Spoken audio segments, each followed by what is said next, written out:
Uli dotiki na ho di joloni habang sani amaku na rade tok. Selamat pagi Bapak Ibu Saudara-saudari terkasih di dalam nama Tuhan kita Yesus Kristus. Sebelum kita memulai rutinitas kita dalam satu harian ini, terlebih dahulu kita disapa oleh firman Tuhan melalui kanal YouTube HKBP Distrik 25 Jambi dari kitab Efesus pasal yang kelima ayat yang kedua.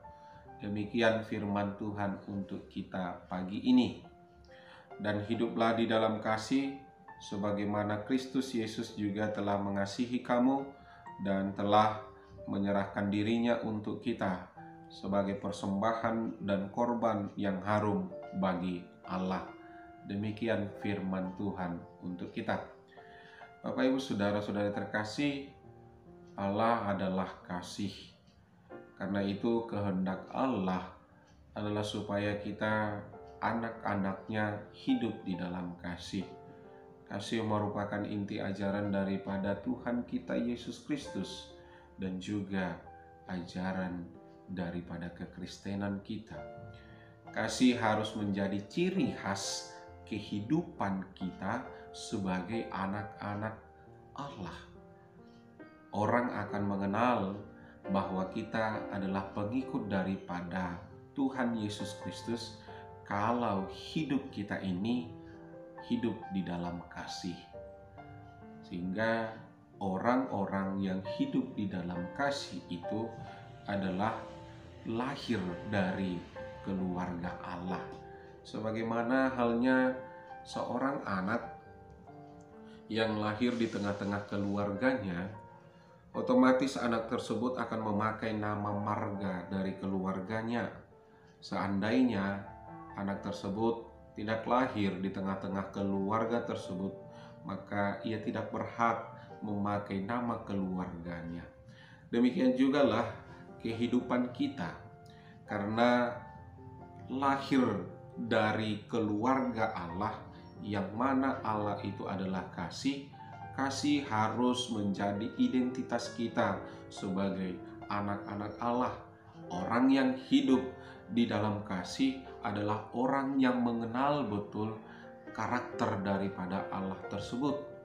Ajaran firman Tuhan ini bukan hanya sebatas teori saja, bukan hanya sebatas slogan saja yang hanya lip service, tetapi ajaran yang harus dilaksanakan setiap saat, setiap waktu, setiap hari di tengah-tengah kehidupan kita ini, baik itu di tengah-tengah keluarga, di tengah-tengah gereja, dan bahkan di tengah-tengah masyarakat sekalipun yang ada di sekitar kita.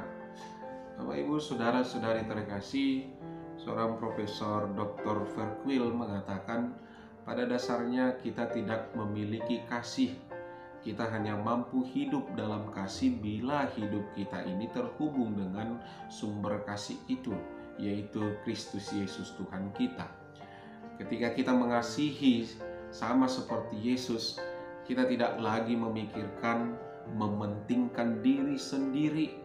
Kita mengesampingkan kepentingan pribadi untuk kepentingan orang-orang yang ada di sekitar kita, baik itu teman-teman dan bahkan orang-orang di sekitar kita yang lainnya. Kita tidak lagi menuntut ataupun menjadi sombong dan bahkan orang yang menjadi egois. Tidak mudah memang untuk meneladani yang namanya kasih Kristus, kasih yang melihat di luar jangkauan normal penglihatan manusia, bahkan bisa melewati yang namanya dinding kebencian, dinding kekecewaan, dan juga dinding sakit hati. Namun kasih Kristus merupakan prinsip utama dalam hubungan kita kepada orang-orang yang ada di sekitar kita.